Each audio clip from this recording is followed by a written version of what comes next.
My name is Sam Freedman. I am the Director of Research, Evaluation and Impact at Teach First. Before that, I worked just 3 years in the Department for Education as a policy advisor to Michael Gove. And so I'm here today to talk to you about policy and the problems of making policy.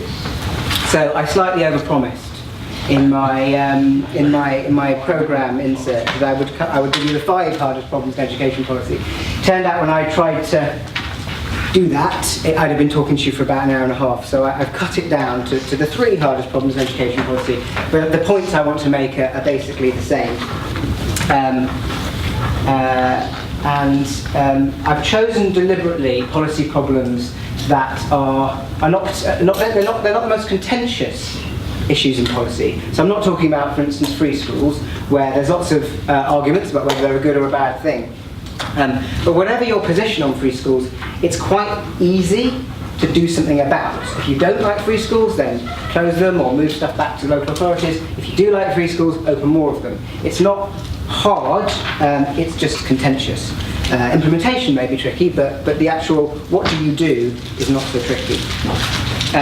So I'm trying to find problems that, if you're thinking about it from the position of a government minister from Whitehall, it's really hard for you to do anything about these problems because the frameworks that you have available to deliver policy, to affect policy, are too blunt or ineffective in those areas. So to start with, I want to give a framework for thinking about policy from a government perspective. Basically, you've got 3 levers. Now, when people think that governments have huge amounts of power, they think that people in Whitehall and Westminster omnipotent, can do whatever they want with the system. Actually, when you get there, it's a bit like trying to eat a Cadbury's Dairy Milk bar with gloves on and a spoon. It's actually really hard to affect anything that happens in the system because the tools that you've got available to you are so blunt. And there aren't very many of them. So these are basically the 3 levers you've got as a policy maker. You can change the structure of things. You can give people money to do stuff, and you can hold people accountable for different things. That's basically what you can do. But each of those levers is a pretty blunt one.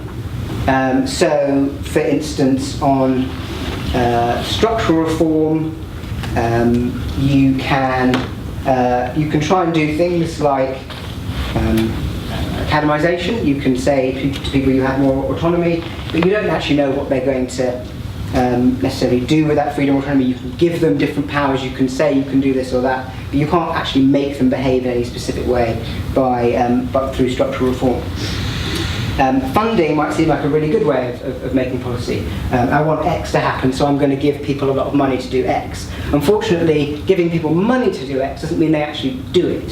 So a good example, I think, is specialist schools, where the last government gave schools £50,000 to specialise in particular subjects. And in practice, schools did what they needed to do to jump through the hoops to get the £50,000.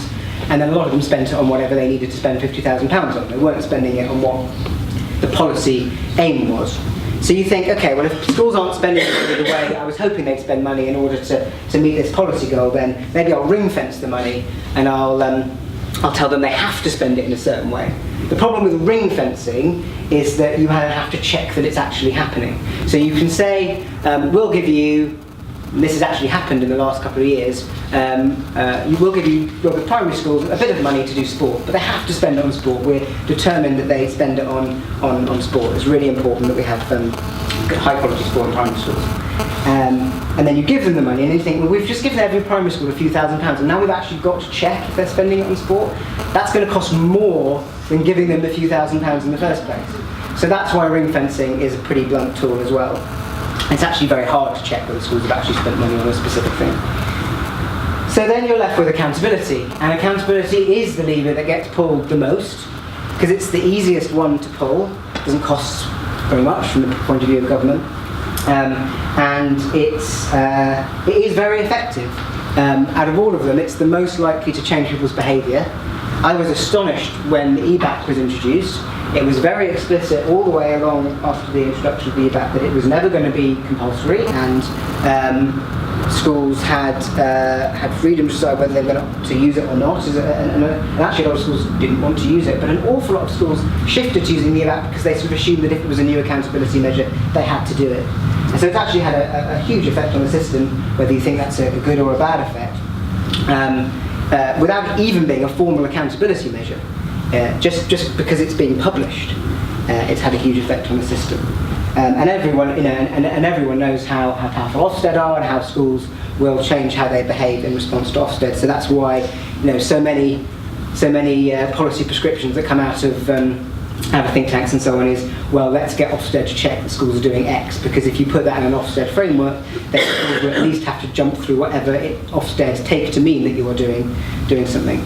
But accountability is also a blunt tool as well, because even if schools do change what they're doing in response to an accountability change, they may not want to do that, in which case it probably won't be very effective, or they may do something that looks like it's meeting that accountability goal, but actually isn't.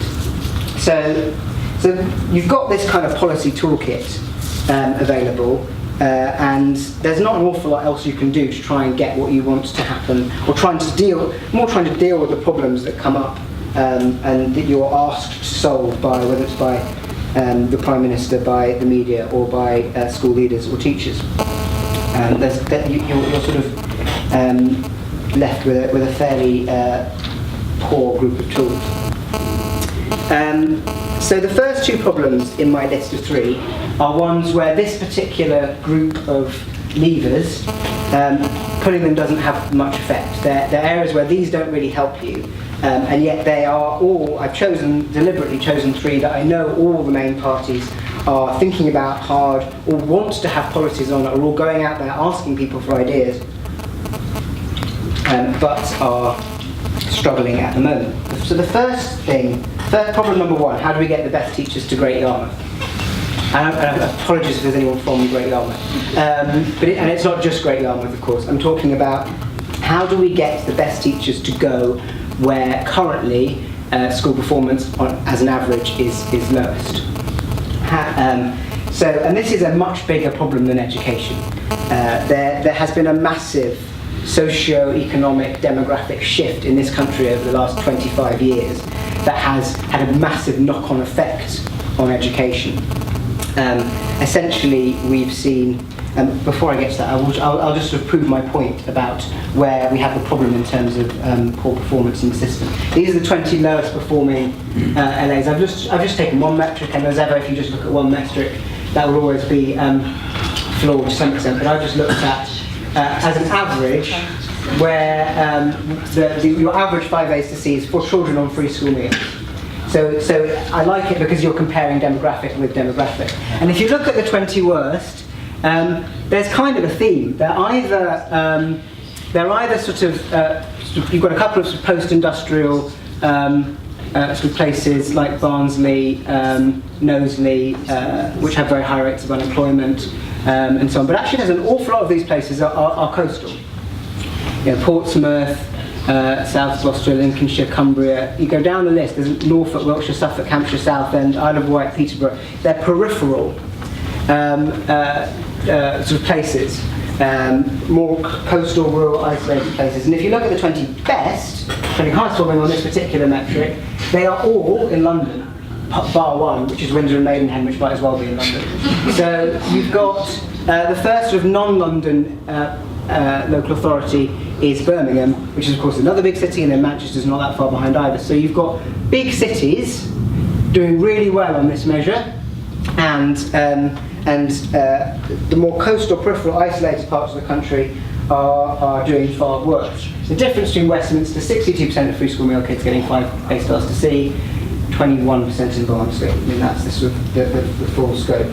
And it's not just about GCSEs. It's not that London schools are better at using the exam system or anything like that. If you look at higher education, last year 50% of free school meal children in Westminster went to university, and it was 9% in Portsmouth.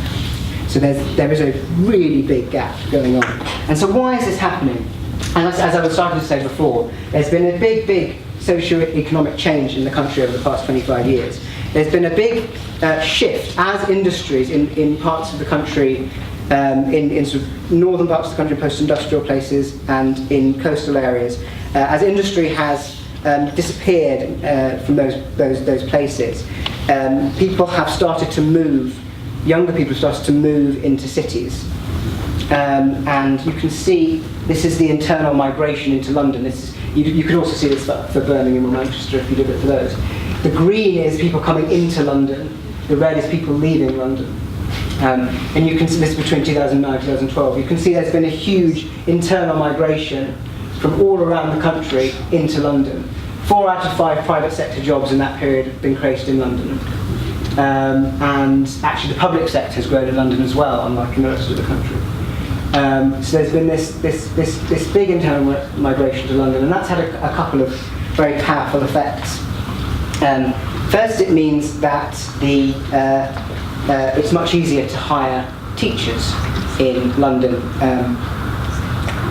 or some of the other bigger cities than it is in other parts of the country, because young, bright people want to live in cities on the whole.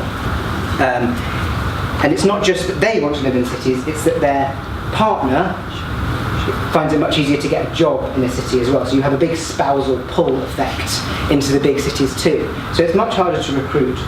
It also means that as you've got young people leaving all of these places, you're leaving behind a socio-economic group that is very different from what you're getting in cities. You have sort of white working class, older, less well-educated families who stay, and that changes the demographics of the pupils that you're dealing with in those schools. So they may all be free school meals, but free school meal kids in Tower Hamlets or Newham think, act, behave, have very different communities to perhaps free school meal children in a Barnsley or a Portsmouth. And that has a big effect on the ability to run good schools. And this map, I'm finding, for me, is the most fascinating map at the moment. So you might think that this map goes back to those slides I showed before about attainment. So these are the areas where there's sort of lowest attainment. Wales, I mean, I didn't talk about, but does have very low education attainment too. These are the sort of councils that have lowest. Actually, this is a map of where UKIP got above average scores in the local elections. And I think that the analysis, I've just finished reading